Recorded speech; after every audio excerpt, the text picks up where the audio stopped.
pas habis saya minum, di dalamnya ada cicak, Cok. Cicak dalam mati. Sudah mati. Itu hukumnya bagaimana, Cok? Apakah saya najis seumur hidup? Si abang ini ngopi malam, kemudian kopinya disisain. Pas pagi hari dia bangun, dia minum. Ternyata di dalamnya ada bangkai cicak. Dia nangis. Ini gimana, Cok? Apakah gue najis seumur hidup, Cok? Dia minta dijawab, tapi pengaturan stepnya dimatiin. Gak apa-apa lah, kita jawab. Bismillahirrahmanirrahim. Begini, Bang. Ini air. Air ini tohir mutohir, suci dan mensucikan. Bisa digunakan untuk berwudu, untuk mandi wajib.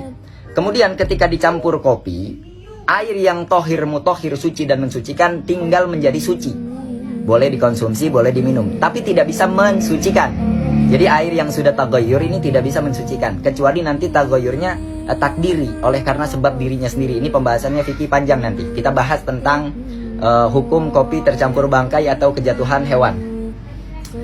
Selama hewan itu kalau dipotong tidak mengalirkan darah, tidak mengocorkan darah, seperti ulet, laler, kalajengking, kemudian jangkrik, cicak, karena cicak ini termasuk hewan yang kalau dipotong tidak mengalirkan dan mengocorkan darah. Kalau toke udah termasuk, kalau cicak belum. Jadi maksimalnya di cicak. Kita bahas dari hidup dulu, yang hidup.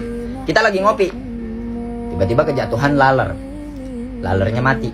Nah kata Nabi, kalau laler yang masuk, di antara kedua sayap laler itu ada penyakit, ada obat. Jadi kalau kemasukan laler, dicelupin lalernya, diambil, dibuang, kita minum. Menghilangkan penyakitnya, meninggalkan obatnya. Kalau yang masuk ulet, jangkrik, kemudian cicak, kalajengking, sebutinlah hewan-hewan yang kalau dipotong itu tidak mengocorkan darah, tidak mengalirkan darah. Ini najis yang dimakfu. Misalnya kita lagi ngopi, tiba-tiba ada cicak dari atas jatuh, der. Begitu jatuh nih, saya contohin jatuhnya nih, der, gitu kan ya. Tinggal diambil cicaknya, dibuang. Selama tidak mempengaruhi rasa, bau, dan warnanya, tinggal kita minum, selesai. Hukumnya tetap suci. Kalajengking jatuh, ambil, buang, minum.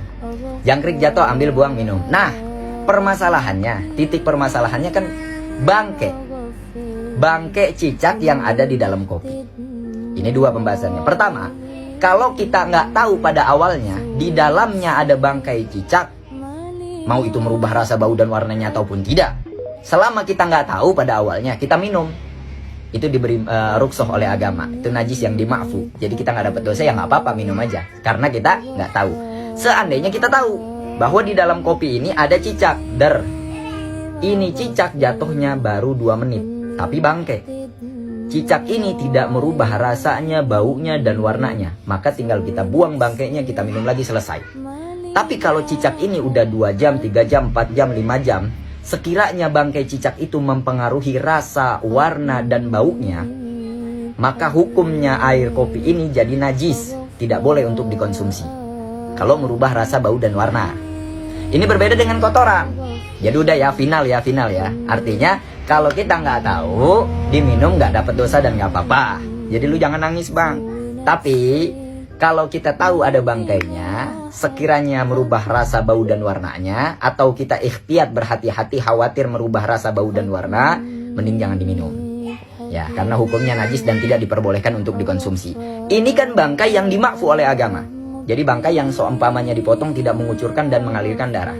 Terus bagaimana dengan kotoran? Kalau kotoran beda lagi. Nih, air putih, air kopi, air susu, atau air apapun yang sedikit ya, sedikit.